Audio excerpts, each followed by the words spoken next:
welcome into Backstretch Banter with RFK Racing. I'm Alex Weaver, your host for this week, and I'm honored to be joined by our guest here because I have a lot of questions about Sonoma. There was a ton of strategy that came into play, so he actually has the hard work this week. I am going to welcome in the crew chief of the number 17, Scott Graves. Scott, let's first and foremost, I want to just say your driver is not allowed to talk about road course racing ever again. He is the technical side of things. He looks like he knows what he's doing. Chris Buescher winds up third in Sonoma. He nearly wins the race if it hadn't have been for some fresh tires, I think, and some speed for some other cars. But what did you think of Sonoma on Sunday? Yeah, I was pretty worried going into the race, obviously starting where we did, but pretty happy with the outcome and the way it went. I don't know. I like the road courses. I like the stages being back, the stage breaks being back this year, just because it gives options. Obviously, we had options, and that's how we were able to get there. So I'm going to say I like like that side of it. Yeah, I just like road courses and going there with Chris. Yeah, he may say he's not the greatest at it, but he really is good, and we keep knocking down the top 10s and top 5s at road courses, and really want to get him a win at one. Yeah, well, on SiriusXM Radio, Channel 90 on Sunday, we talked to Chris because he obviously finished in the top 5, but he led the second most laps of any driver Sunday at Sonoma. He won stage 2 and lasted until the finish. For a day like that, as far as points and what you guys need to possibly lock into the playoffs on points alone, how would you rank a Sonoma Sunday and the points that you guys got? Exactly what we needed. We had a few rough weeks, so we needed to recover from that. We were looking at the way the last 3-4 races have played out. I mean, 4 races ago we had a pretty comfortable buffer and thought, hey, we just got to keep knocking off these consistent finishes and have that as our safety net on the point side. But then we had a couple rough goes at it there, and some bad finishes, good races, good speed, but bad finishes, and we found ourselves back on the bubble with not many points there. So really needed to have that kind of a points day on Sunday. Helps us out. I mean, it doesn't fix everything, but at least we can take a deep breath and all right, let's we can focus on going forward and keep working on that side of it and eventually working on a win here as well. Let's break down by stages of Sonoma because it was a lot to digest and it was very different strategies and what felt like different races we were watching in each stage. So for stage 1, were you surprised by the amount of cautions that we had? Yeah, I guess yes and no. Yes, from a Sonoma standpoint, definitely you don't expect that, and the last few races there have been pretty much. I mean, road courses in general in the last year have just been a lot of green flag racing. But we also knew with the repave and a little bit of, I guess, just everybody being closer on restarts. And then you could also see some spots where if guys got a little bit out of the racing groove, it might have been a little bit slick still. So a lot different than old Sonoma with the repave. I think the one that really surprised me, we saw it start towards the end of stage 1, and then you got into stage 2, and there was a bunch of them. Didn't expect all of that, that many. So it was definitely different from past Sonoma races from that point. And then when did your strategy, did it ever change? Or what we saw in stage 3, was that what you had planned out for the start of the race? Yeah, so I mean, we just stuck to our plan. Like that was the plan from the beginning, regardless of all the cautions and other things that happened. Our plan was basically to be aggressive on the short side. Starting where we were, we knew we had to do something that was going to be different from what everyone else did, so we could eventually get in front of them at some point. Knowing the backside of that, we're probably going to be a detriment on tires to guys that play it differently. Potentially the last stop, we got to wait longer on fuel. There's some downsides to it, but not a lot of options on our case to get the position. So we knew, doing the way we were playing it, we'd probably have a good shot at stage 2 points. Didn't think we would win stage 2, but we knew we were going to be able to get points probably for that stage, and then see where things would shake out for the final stage. But where we stopped was and the caution in the first stage. We may have stopped a lap or two early, but that's because there were cautions and we knew we'd be able to make up for it. So, Yeah. but essentially that was what we had intended from the start. So you guys stay out, you get the stage points for stage 2, and then stage 3 rolls around. You guys are leading. There's like 2 strategies going on in the race. You guys are leading one side of the strategies. Was there anything different that you could have done in those closing 10 laps to get Chris to victory lane? I don't know. We've thought about it, looked back on it. I mean, in honest, honest review of it is our car was not good enough at that point. We had a good short run car, and I think you saw like to fire off stage 3, we were able to gap the guys a little bit. And then when we took tires, we were able to gap a little bit more, and then it started coming back. So I knew it was going to be rough for us, really rough to hold him off, because you could see the 19. He may not have had the fire off, but he was just super consistent. Like the car didn't fall off. And then we saw the 5 coming from deep in the field. That he was the only one we saw. Like, man, he had the pace that was going to be really hard to hold off. So we knew it was going to be really close. That last 10 laps was where it was where it was going to come together. So I don't know. There was a whole lot we could have done other than we needed to have a better car at that point from a long run standpoint. We just had a little too much fall off there.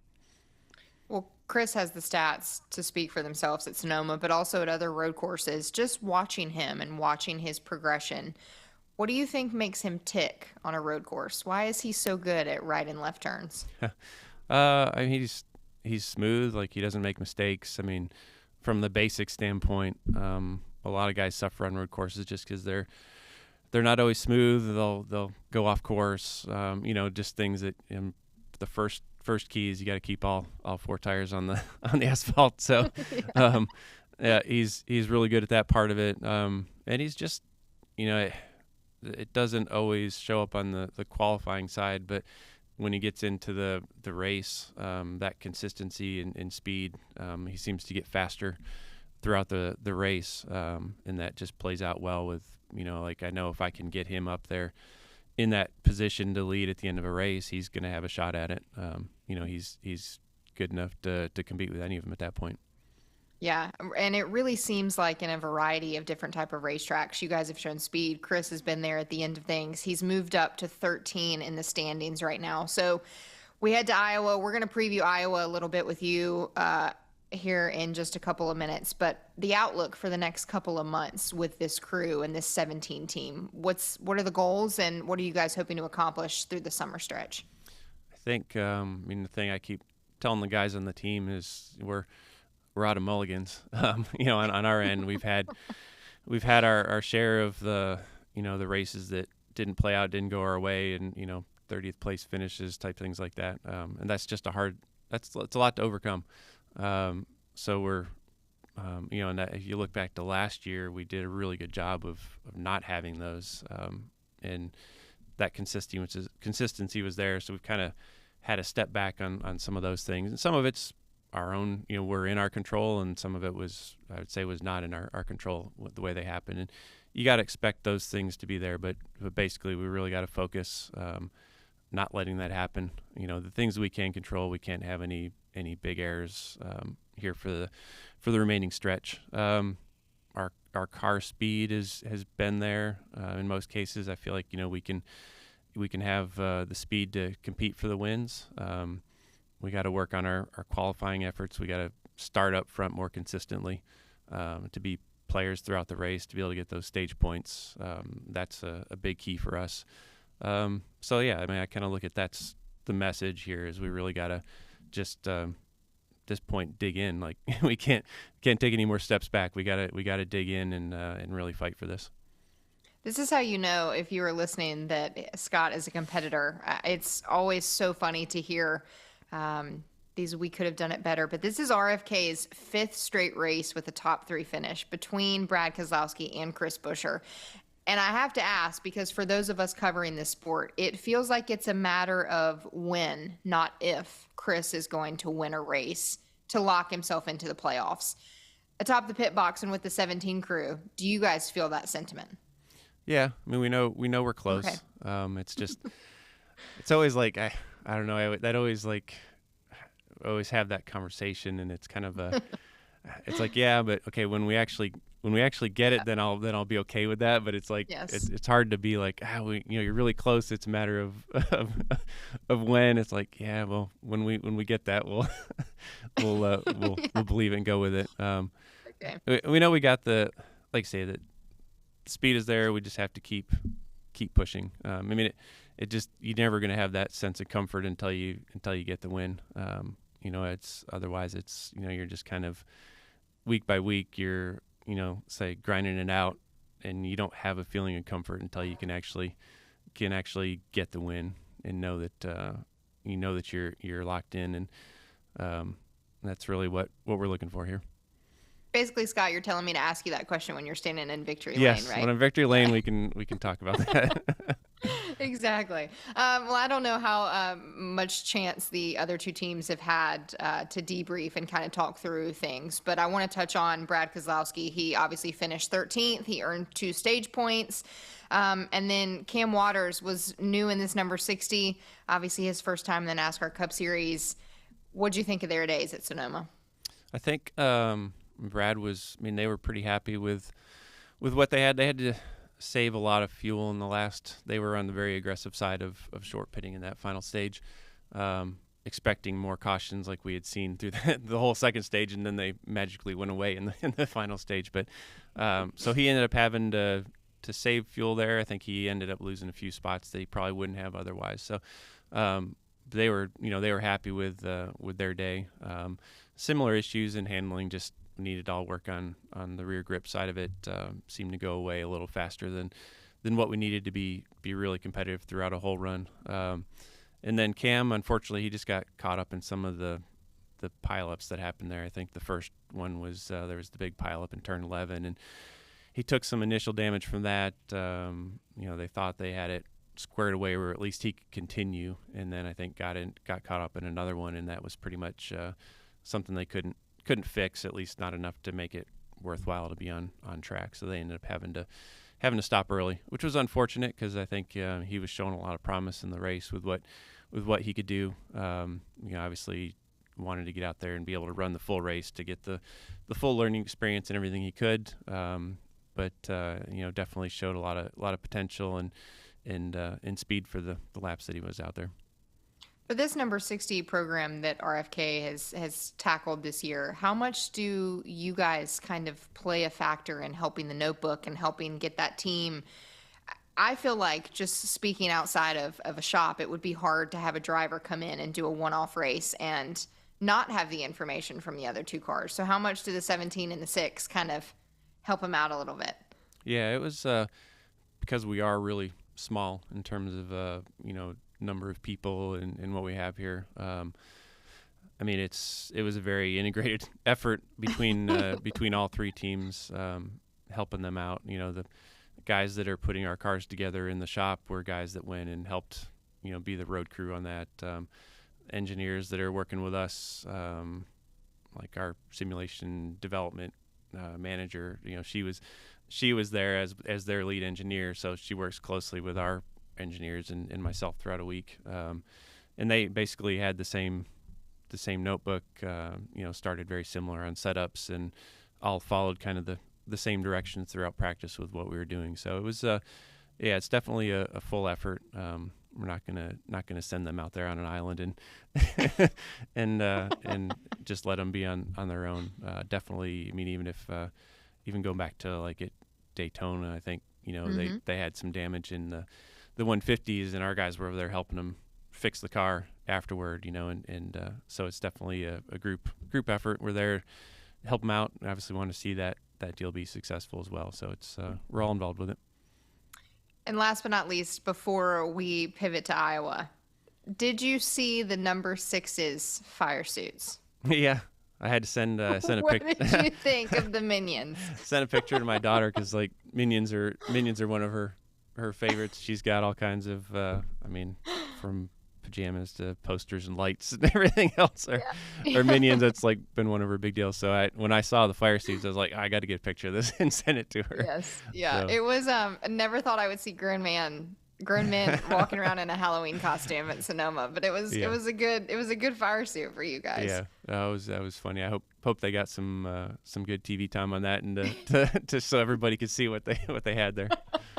For sure. All right. Well, lucky for us, Scott is going to stay with us because he was actually at the Iowa test earlier this year. So we're going to talk to him about what to expect. Don't go anywhere. We'll be right back. Welcome back into Backstretch Banter with RFK Racing here on Sirius XM Radio Channel 90, joined again by the crew chief of the number 17, Scott Graves. We touched on Sonoma. Now we are completely switching gears to a short track out there in Iowa, that the NASCAR Cup Series, brand new on the schedule. I'm looking forward to it because it is a challenge and it is something new, but you obviously have experience at Iowa. You guys have a 2015 win in the Xfinity Series. You got to see the test there and what the repave and the tires and the situation may be for this upcoming Sunday. But your previous thoughts on Iowa, what do you think of this racetrack, just knowing your history and the win you have there? Yeah, it's a fun track. It's kind of in between. It's faster than Richmond. I forgot when I went there for the test, just how fast it is for the size of track it is. It's a little bit bigger than Richmond, but then when you get there, you realize, yeah, they're going quite a bit faster, at least from appearance. So it's previously, I mean, it had a lot of character all the way around. There used to be a really big like bump where the tunnel came through in turns 1 and 2. A lot of surface character to it.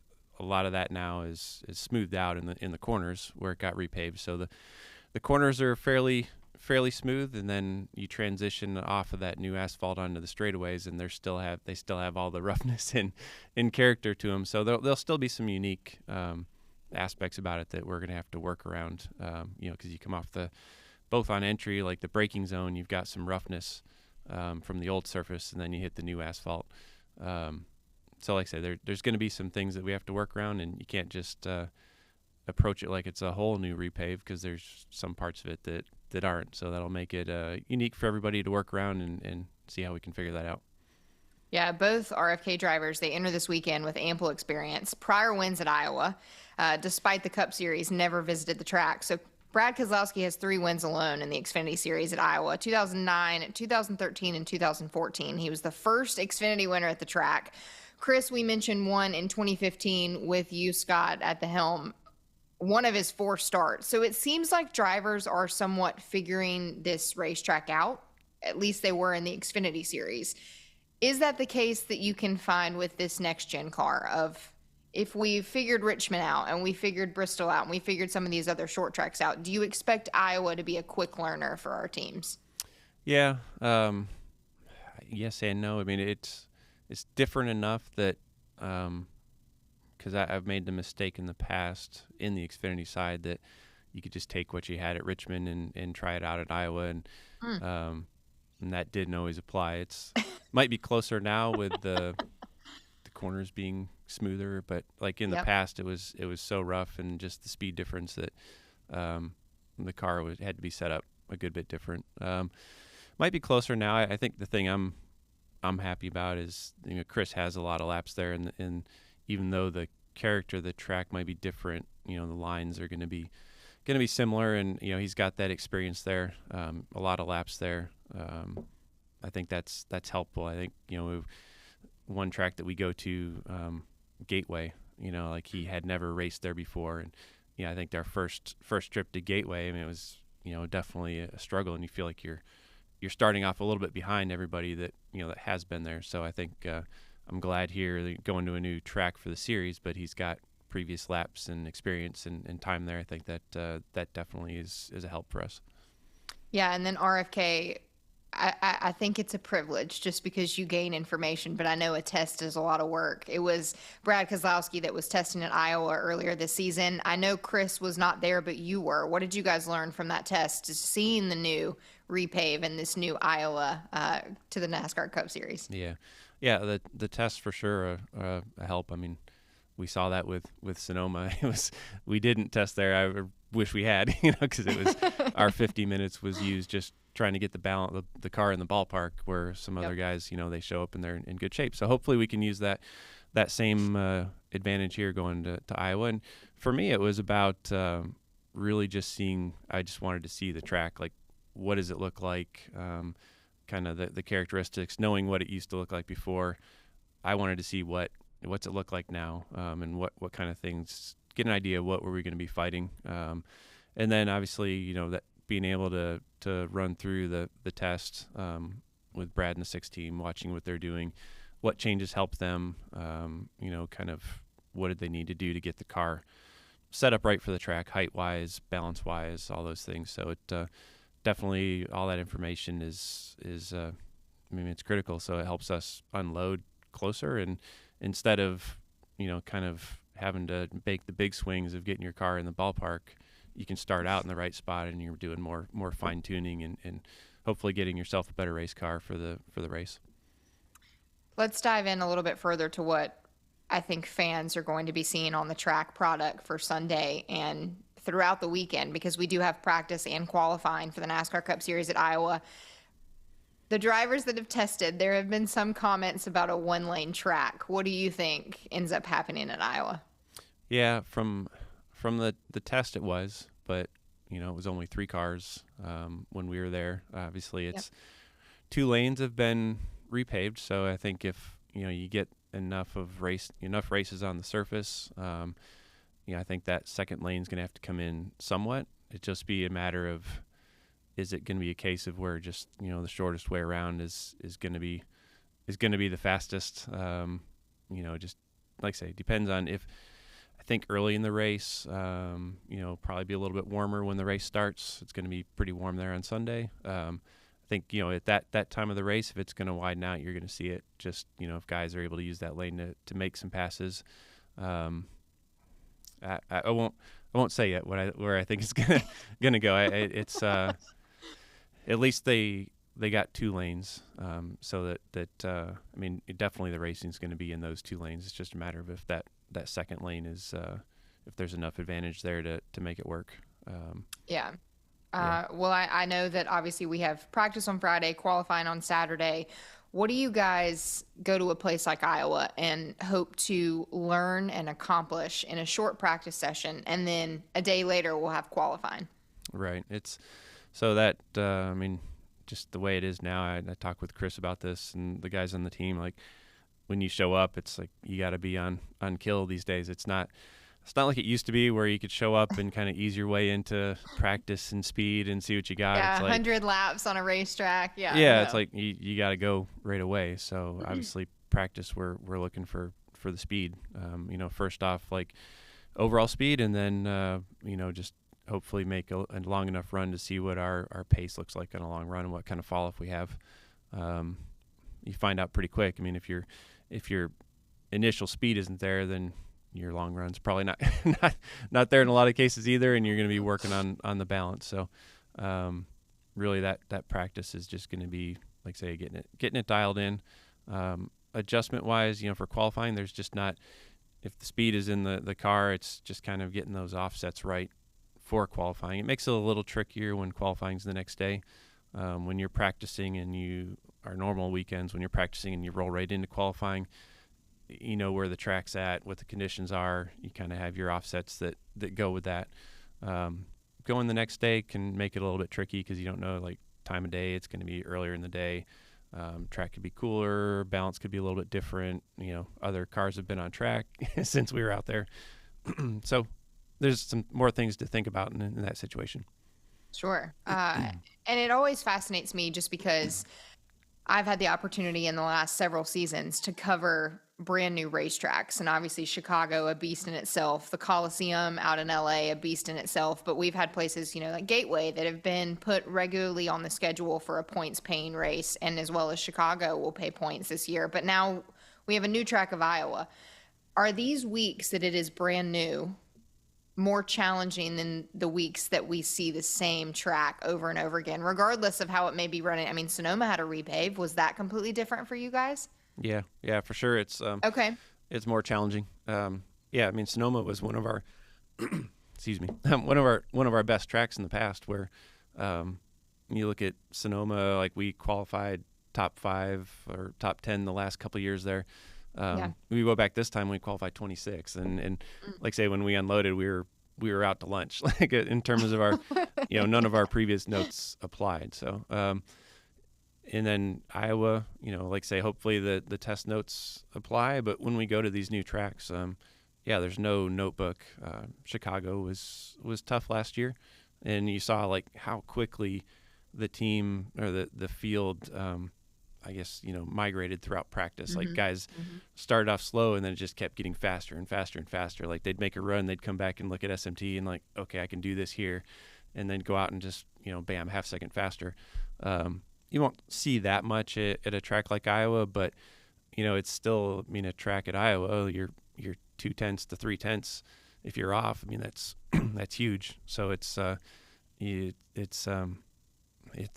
we show up to the new tracks and new places. It's more difficult for everybody, which you can argue in some ways makes it more exciting because maybe somebody hits it that you don't normally see up there, and like some of the good cars, they might be struggling, and so it gives you different stories throughout a weekend versus a track where you've had a chance to run a few times, you've got a really solid notebook, and you show up and feel a lot more comfortable where you're starting.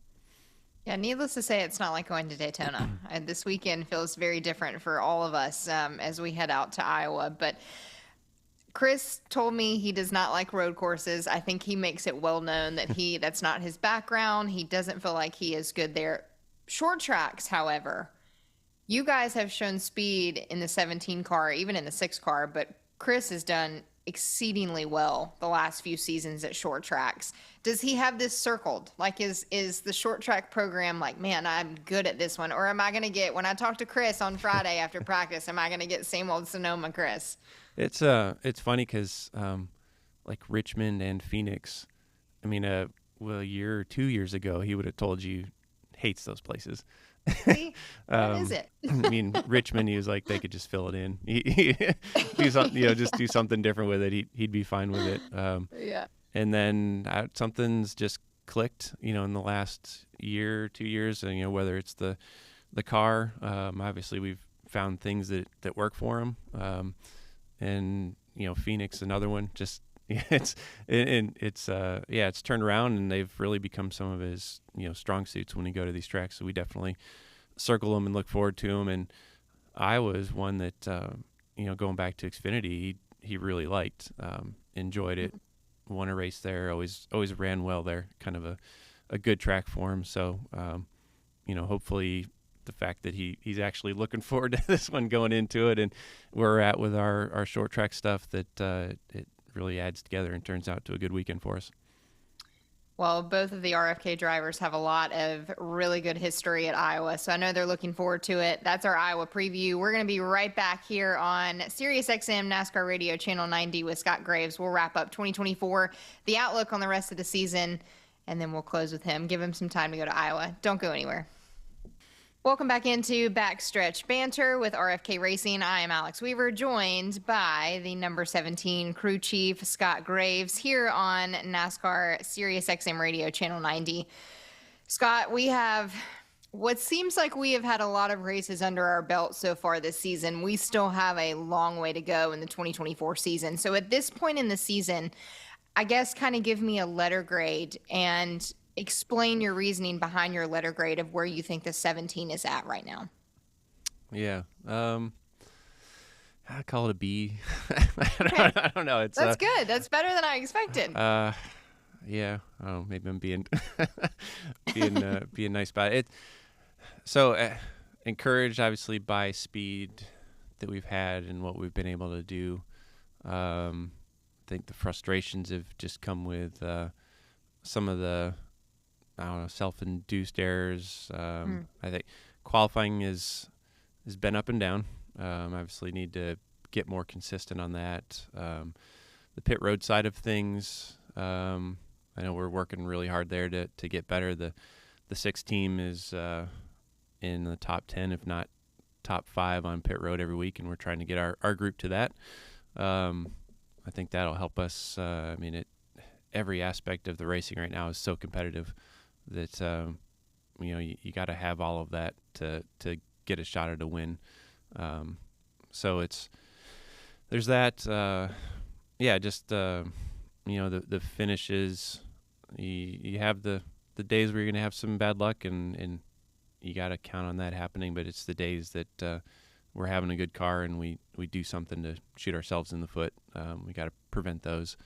So, like I say, if I kind of always thinking about like the areas we need to keep focused on and work on, and that's like I say, for me, and it was really that to start the year, this was the focus was qualifying in pit road, and if we could maintain the car speed that we had and maintain or improve, with what we've got on that, then we know we're going to be contenders week in and week out. And you've seen us up there a lot, but not as consistently as I would like.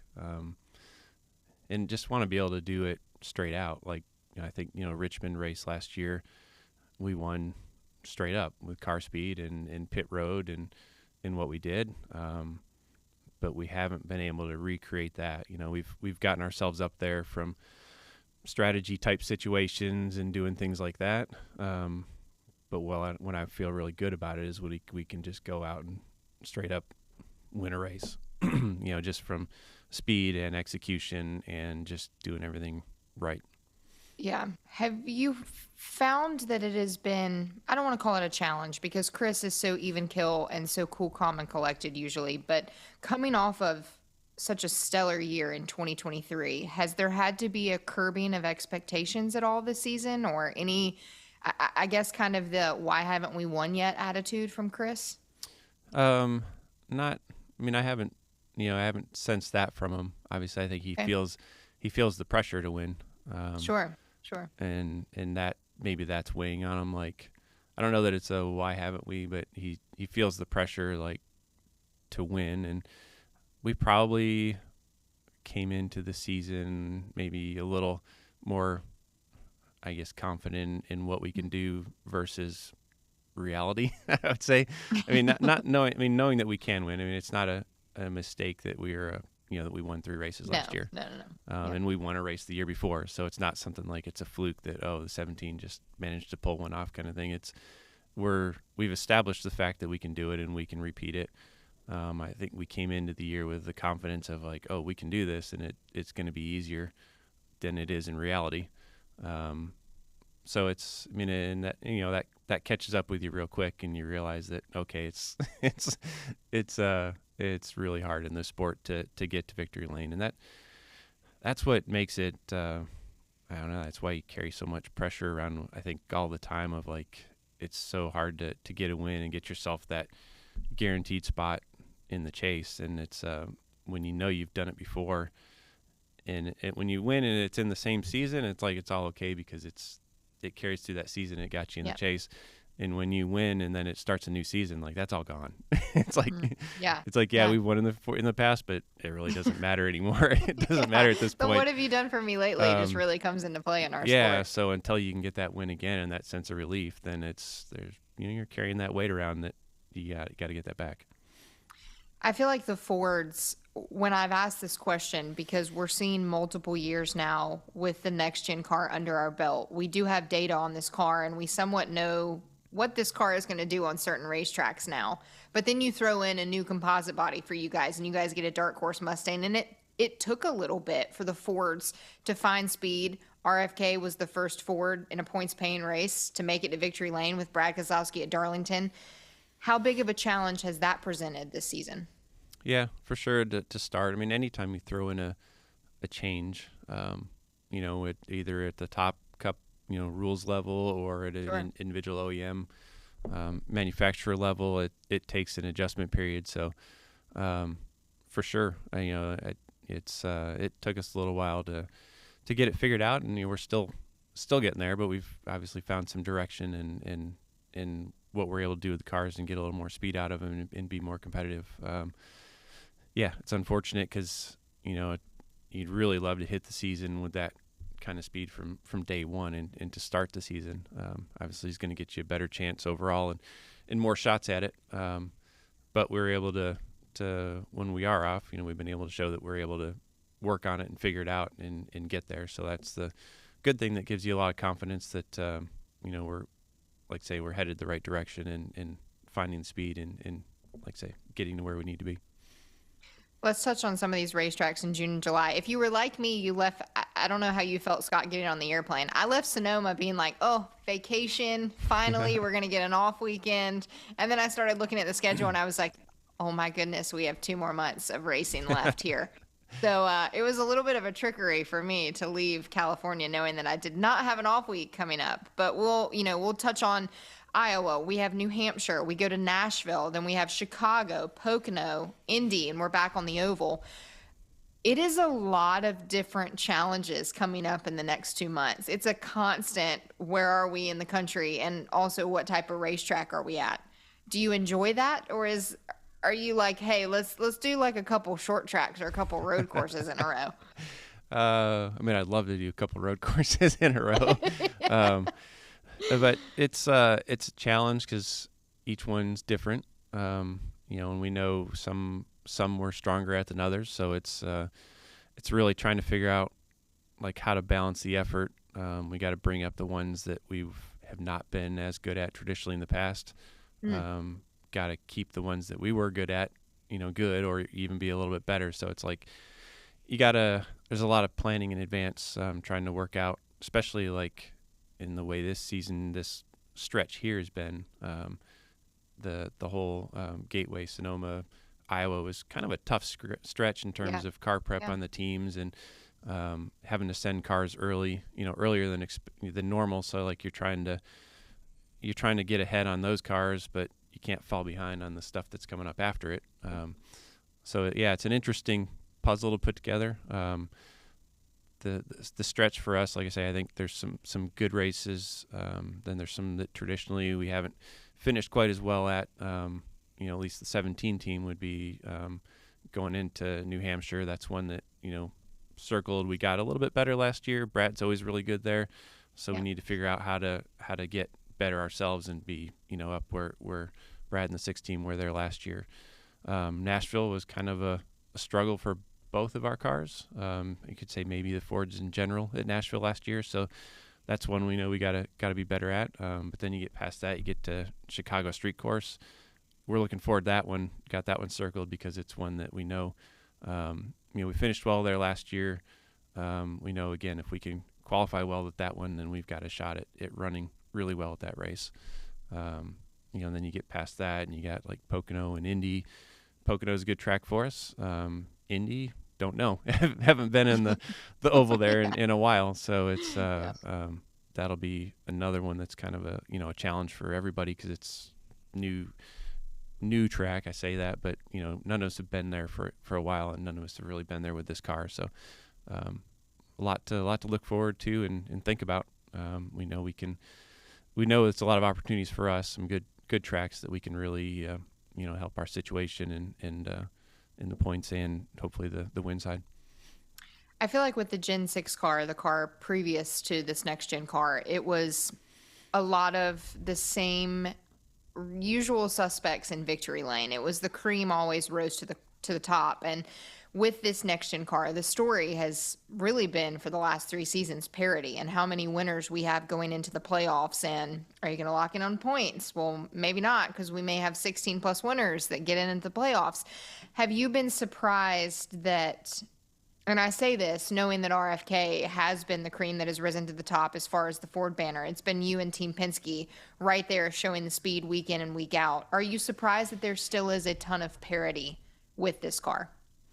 Not really, just from the rules side of it. Okay. The box that we have to work in is so much smaller, and Yes. and honestly, NASCAR's, whether it's frustrating to us at times or not. I mean, they're doing a thorough job of like, hey, if anyone who's pushing the limits in an area, little things, they're taking away stuff constantly. Like, can't do that anymore. That's not, that's too close to the limits, and you're gonna have to step back. And and then when they do it, it's not just necessarily to a particular team. I mean, it's across the board. So they're really keeping everybody close. I mean, there's still some, there's still some to be learned on the aero side that might make one car better than another, but that's where the big advantages came in the past.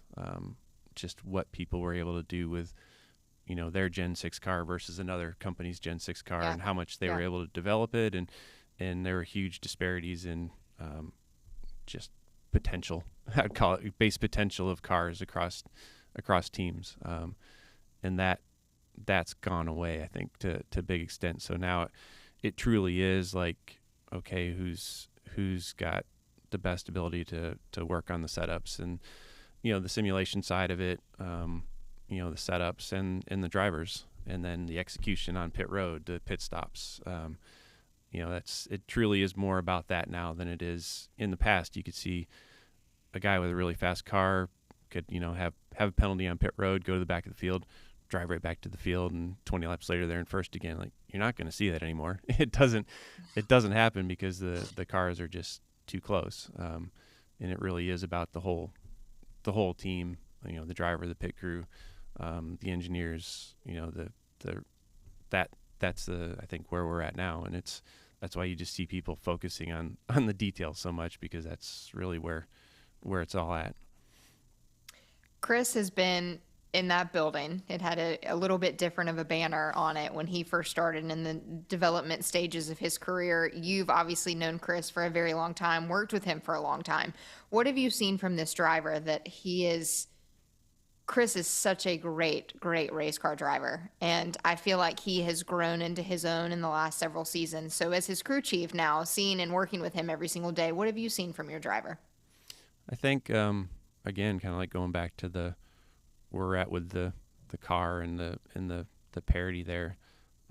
He wasn't always in the best stuff and didn't always have the opportunity of the cars that had all that potential. So I think he as a driver has always had that talent and potential, and now he's getting a chance to show that. And I think with that, there's kind of he's gained confidence, obviously, that maybe he didn't have when he first started with this car. He wasn't sure where he stacked up and where he ranked. None of us were, Scott. None of us were sure. Yeah, but then as he sees like, hey, I can run with these guys, and like, oh, hey, I can beat these guys, I can win races, that builds some confidence on his side, to where he's, you look at him now, I think, he's a contender. Like, people look at Chris Buescher as a guy that can win a race on any given week, and with the 17 team, and I think that gives him a lot of confidence. So that's kind of where I've seen him grow. I see him on track, making moves that maybe he wouldn't have made in the past, and like I'm glad to see that. He's always been very conservative about like take care of the car, and because of the way he came up through racing and even through Roush and now RFK is, in the past it was always like, don't wreck the car, yep.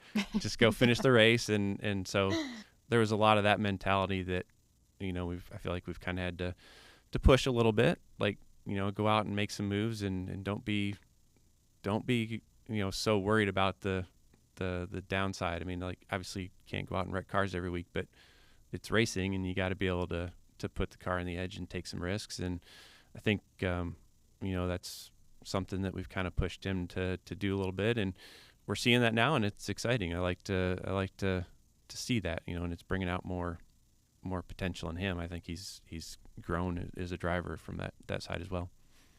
Did I officially get it on the record that Scott Graves gave Chris Buescher permission to go wreck some race cars? No. Circle back to the point of we don't have any more mulligans, right? Yeah. But be smart. But there's a line. I think he's had the opportunity to move that line a little bit closer without stepping over, and I've seen him do that, and I think that's something that the whole team sees that, and that's I know we all appreciate that, seeing that level of passion in what he's doing on track. It helps bring the whole team up. Yeah, Chris is definitely on my playoff bracket, so no doubt that the 17 will be there at the end of this thing when we're racing for championships. But how do you balance we need points, because there may be an opportunity to point our way into this playoff 16, or we're going after the wins, because we see at some racetracks you really do have to pick which one you're going for on certain days. So how is the balancing act going to happen over the next couple of weeks? Yeah, I mean, I think I don't know. I guess the way I look at it, or in my mind, it's if you're up front gaining points, then the wins take care of themselves. It in the end it comes back to you still have to run well. You have to have the car speed. You have to qualify well. If you're doing all these things, you're going to get the points. That's going to take care of itself, and it's a matter of if you get the win or not. I can see there's situations when it comes down to a race scenario, like do I take a high risk, do this and potentially get the win versus more conservative, this is going to get me the points. We'll see, when we get, as the desperation level increases, that might sway those decisions. But right now we're just committed to, solid racing, car speed, qualifying, pit road, those types of things. And the rest will take care of itself. Scott is being way too humble here. There are a lot of times I have looked at Scott Graves' strategy and what he's doing, because you will pull something different than other folks. It's fun to watch sometimes. I enjoy it. It's it's the part I enjoy for sure. The competition, but just also figuring out the race and how it's going to play out. Obviously, it doesn't always work, but when it does, it's pretty cool to know that, hey, I had something to do with this. Exactly. Well, we saw Cam Waters at Sonoma in that stage 60 car, and RFK has officially announced that it's going to return at Chicago. It's going to be Joey Hand that's behind the driver's seat.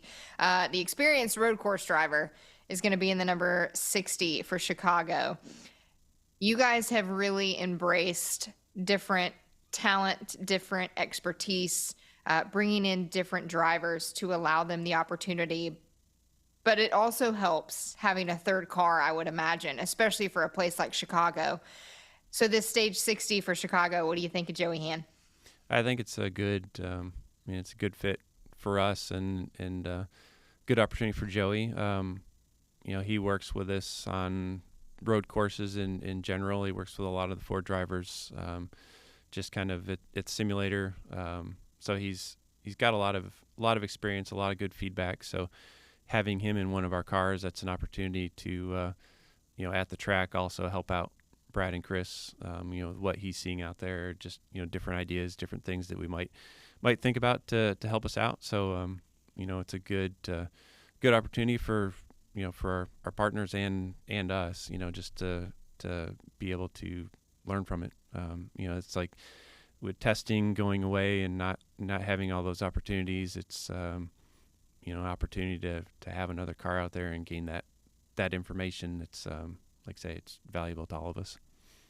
Scott, you mentioned Chicago just a little bit, and I want to touch on this just because it's such a one-off for us, and it is really a spectacle for all of us covering it and watching it. But I know you mentioned that you're excited and you guys are looking forward to Chicago because you had a great finish there. Do you feel more comfortable now going to a place like Chicago? Because it was just question marks when we first started at this street course. And then you bring in the weather that we had last season. So Right. Where is the temperature on Chicago for you guys? Pretty high. It's Okay. Love it's it. one that I feel good about. I liked it in general. I thought it was Same. I thought a great venue. It's kind of a new place. The race itself was good. I know we had a lot of questions going into it, like, oh, how's this going to work? Certain parts, like, how are they even going to get around this track? How's all this going to work? But it actually played out really well in the race. I think, the weather was an issue last year that kind of impacted how our race played out for us. But if we can get back and we don't have that as an issue, and we all know what to expect going back now. So I think it's we've got that, and I feel like it's has potential of being a good track for us for sure. So I'm excited to go back there. Scott, let me tell you, when a media member can walk across the media center and get a coffee and breakfast all in like 2 stops, it's a good venue for us. Yeah. I'm excited to go back to Yeah. Chicago. It was fun being right in the heart of the city for Yeah, sure. it's like I think the race, like just having the city in the background and completely different from anything we've really done before. So it's kind of it was a neat deal for sure. Yeah. All right. Well, before we close here, a brand new venue this weekend for the NASCAR Cup Series. We've talked about Iowa. We are hoping we know what to expect, but there may be some question marks. But the goals for this weekend, I know a win is number one. What are the other ones? Um, Again, just good points. If we can't get the win, then we got to get the most points that we can.